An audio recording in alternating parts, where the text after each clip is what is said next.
Okay, so um, talking about the brochure, our brochures are only for illustration purposes only. And the reason I bring that up is if you look at one of these brochures, like the Madison, it has two elevations on it.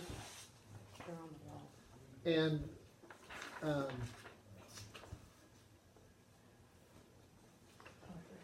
it has two elevations on it. One's a Key West front and one has stone on it. Neither one of those are the standard elevation. Which will get us to the fact that when you get to writing a contract, you have to be very specific what elevation it is. And like this one that has stone on it, you have to say the stone and where the stone goes. You have to be very specific about what you put in a contract. Coach lights. Coach lights Everyone. Oh, you know. are not standard. So you have to be, and we're going to get to that, but you have to be very specific about what you say. But what I want you to understand is these square footages are accurate. I mean, as far as the total square footages, based on the outside of the block. So you would hook a tape over the outside of the building and walk to the other end of the building, and that's the length. If it's 58 feet 4 inches, that's what it's supposed to be. It's not done from inside. So if somebody tries to take these brochures and multiply the room sizes, they won't get the same square footage.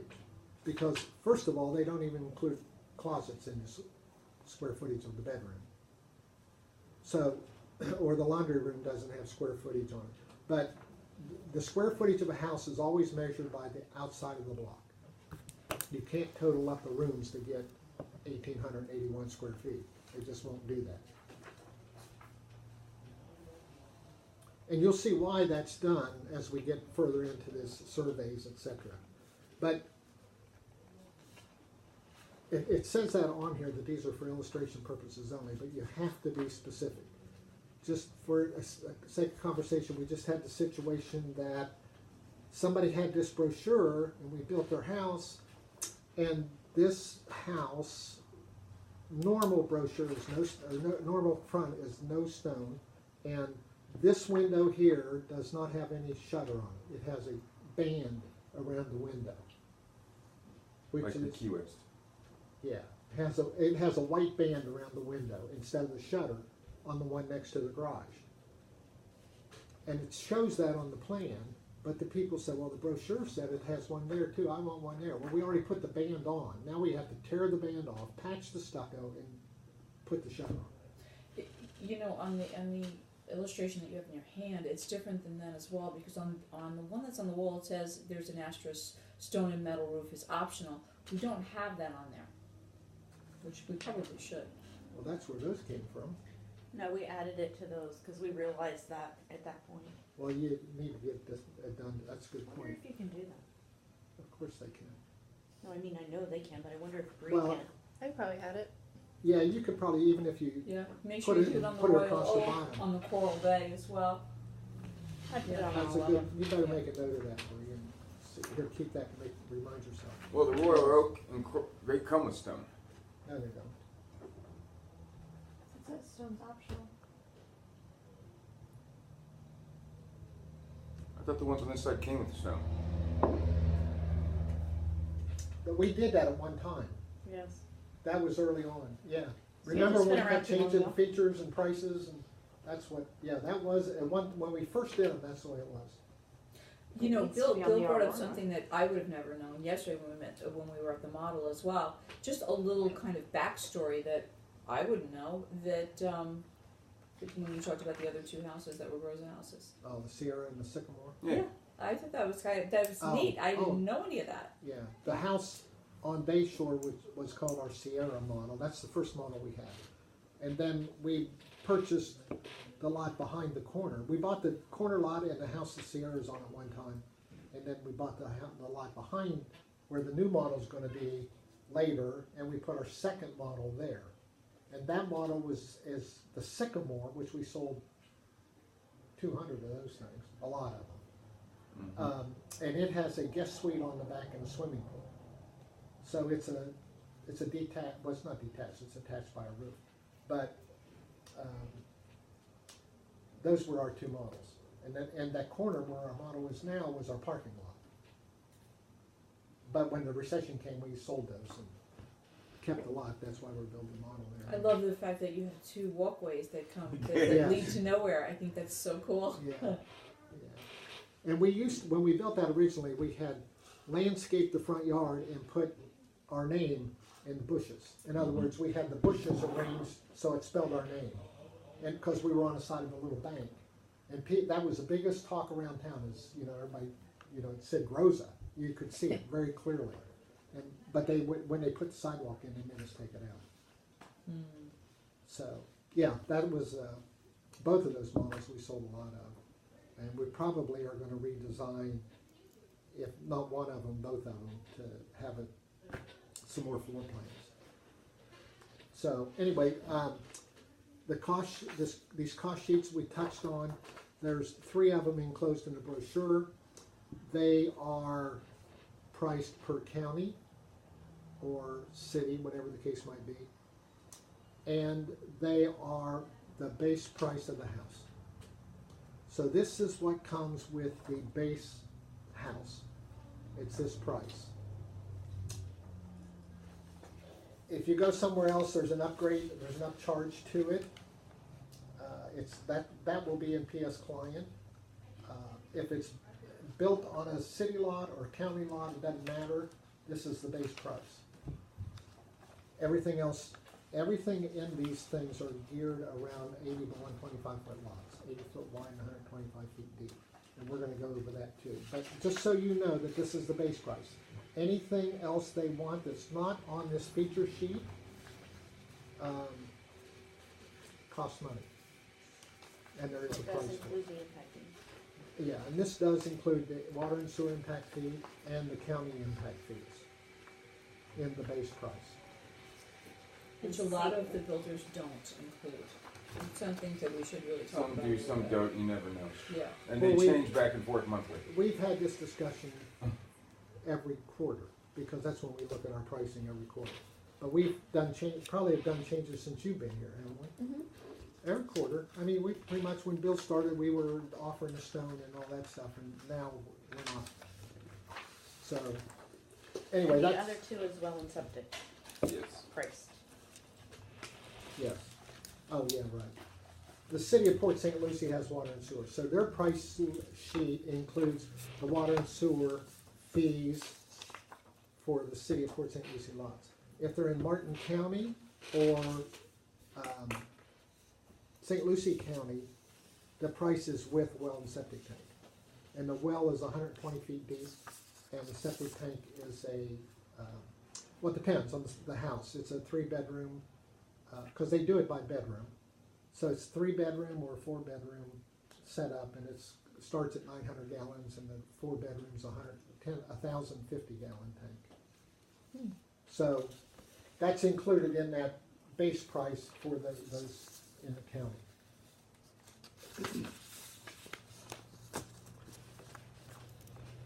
The feature sheet.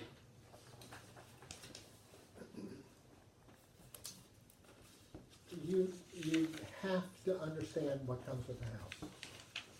If you don't understand what comes with the house, don't even bother talking to people, because all you're gonna do is say things and get them confused, and they're gonna think that they get it when they don't get it. So you need to know this like the back of your hand. You need to be able to tell what's on here. Like what the roof sheathing is, that we pay the impact fees.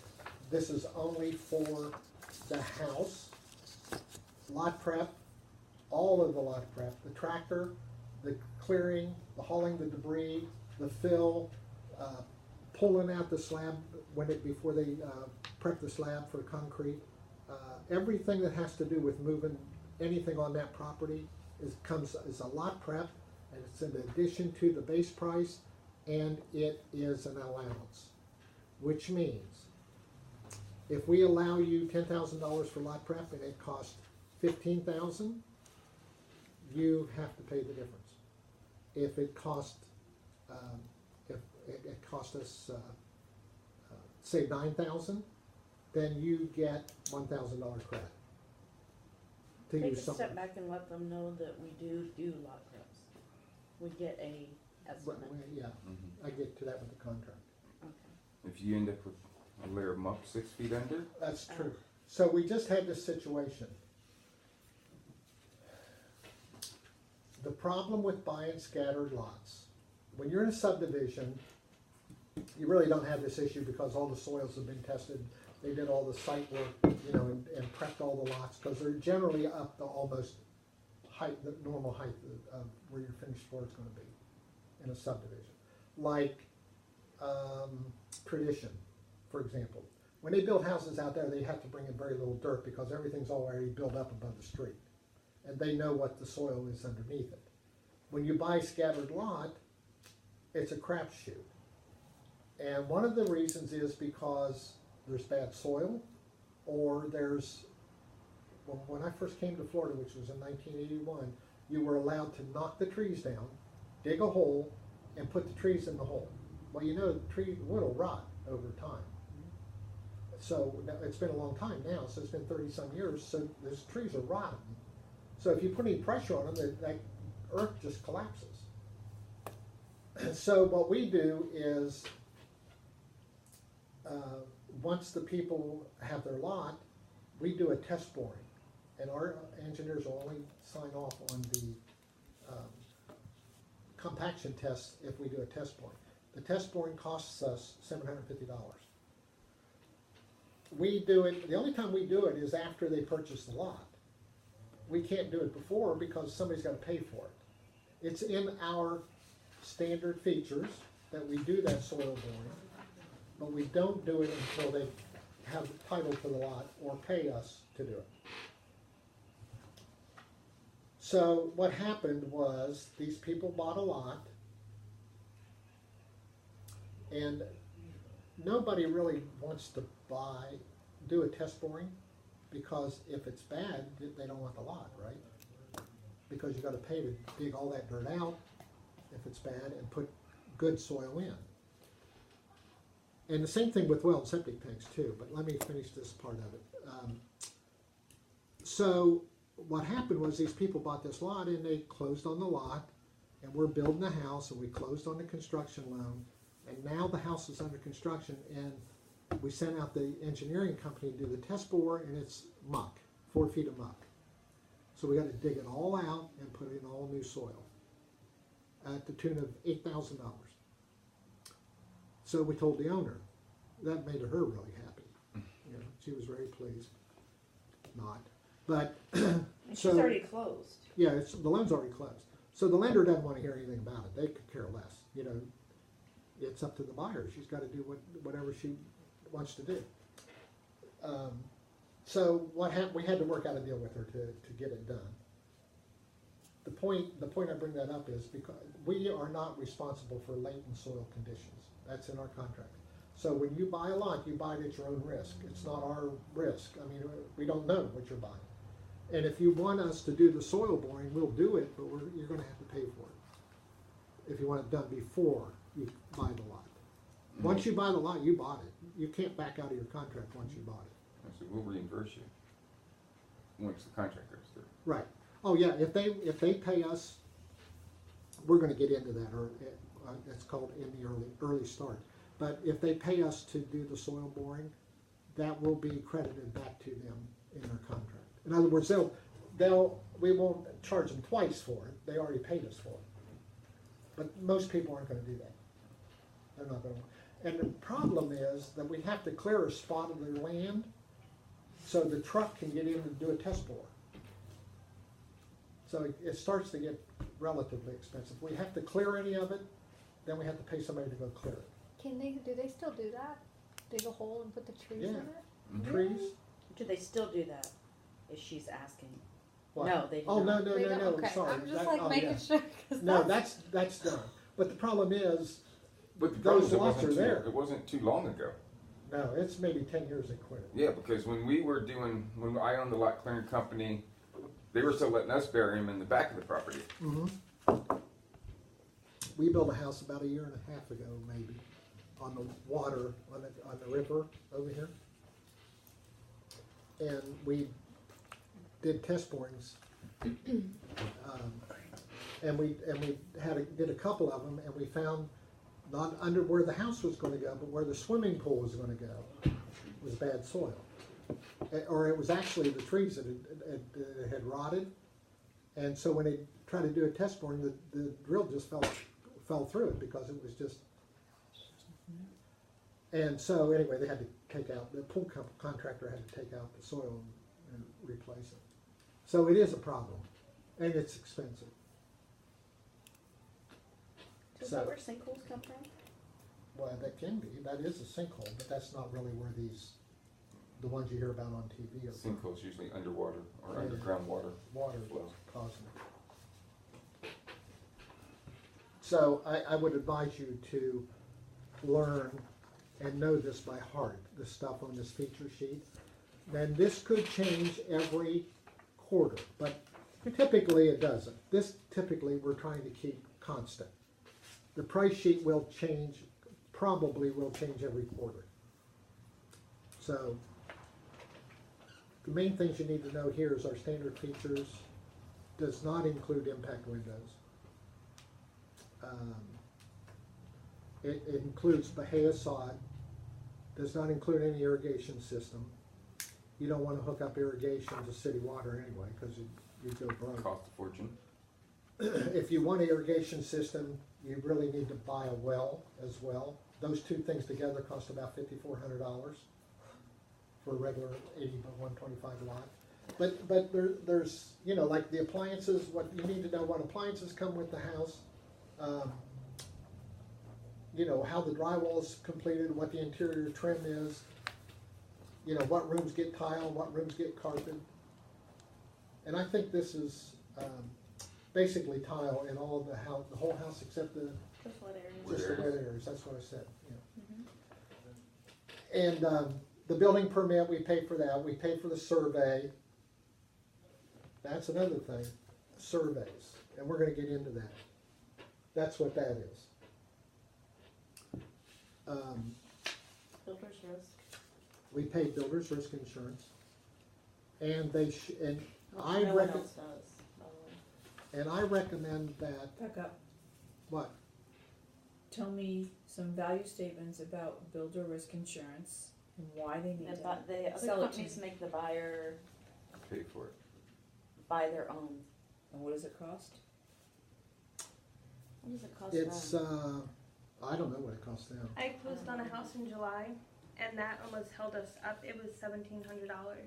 It wasn't disclosed in our contract, so the title company ended up eating the fees because they didn't disclose it. But we had to pay it. Well, they did, but it was $1,700. Does that sound about right? Well, We don't pay like what a lot of them are more than that owner would because pay. it's based on the value. Correct. Okay. So the more expensive the house, the more it costs. Why do I need builder's risk insurance? Because Lender nobody will makes make you. you a loan without it. But I really want you to talk to me in that like sell it to me. Well, builder's risk is like having homeowners insurance. It covers the property. What it covers for the builder's risk is we have to have the policy when the loan closes. Typically, you don't really need it until you pour the slab because the land's not going to blow away. But no let's one's gonna just, take it. they want it when the house closes, the loan closes up front. So if let's say that we deliver appliances to the house. Let's say the air conditioner unit. We've had that a lot. St. Andrews had every one of them taken. So let's just say the air conditioning unit is delivered to the house and sitting in the garage, and the AC company's coming tomorrow to install it. And let's just assume that that night some person Body. came by in their pickup truck and happened to think it belonged to them. Sure. So they took it. Now that's stolen. We have to pay that. We have to pay for that. Once it's installed in the house, it becomes part of the property, then the builder's risk insurance covers it. Okay. So we always tell people to, once it's, let me take that back. Once it's installed, what I tell people is you should talk to your lender about do you need homeowners insurance as well while we're building the house. because we're responsible for it until it's installed, and then after that, they're responsible for it. If somebody comes in and steals it out of the house, they're really responsible for it. So if somebody comes in and cuts that carpet out to exactly what they need, That happened, that's a That's story. happened, believe it or not. I know, that's why I said it. I built a house, this was years ago, up north, in the dining room. I went to the house one day, and the dining room carpet had been cut out. Let's say the room was 14 by 14. The piece they cut out was 10.6 by 12. So they measured their room that they needed, and came and cut the piece out of our Exactly what they carpet needed. Wow. as to what they needed. So at least they weren't wasteful. Right, yeah, they left that strip They around. didn't want to have to carry that extra. So, yeah. So the insurance is a big thing, so if you have. Got it, wind now I damage better or understand, whatever. okay, thank you. And it's in our contract as well. Oh, The insulation we do is R30 roof insulation. If it's a flat ceiling, it's generally blown in. If it's a vaulted ceiling, the vaulted portion is bats, because you have to staple it to the rafter. If it's flat, the ceiling's flat, they blow it in. The motto is blown in. Right, I and saw it, it's pretty because it's cool. all flat ceilings. The block, the block walls are spray foamed, and it's the same kind of foam you buy at the hardware store that you squeeze out of a can, and it swells up. injection. That's what blown in is? Yeah, Well, the walls are injected, they're Yeah. injected Oh, with that, foam. okay. and the The blown cellulose. ceiling is blown out of the back end of a vacuum cleaner that has the exhaust hose on it. Man, that's Well, it just big has a too. hose that blows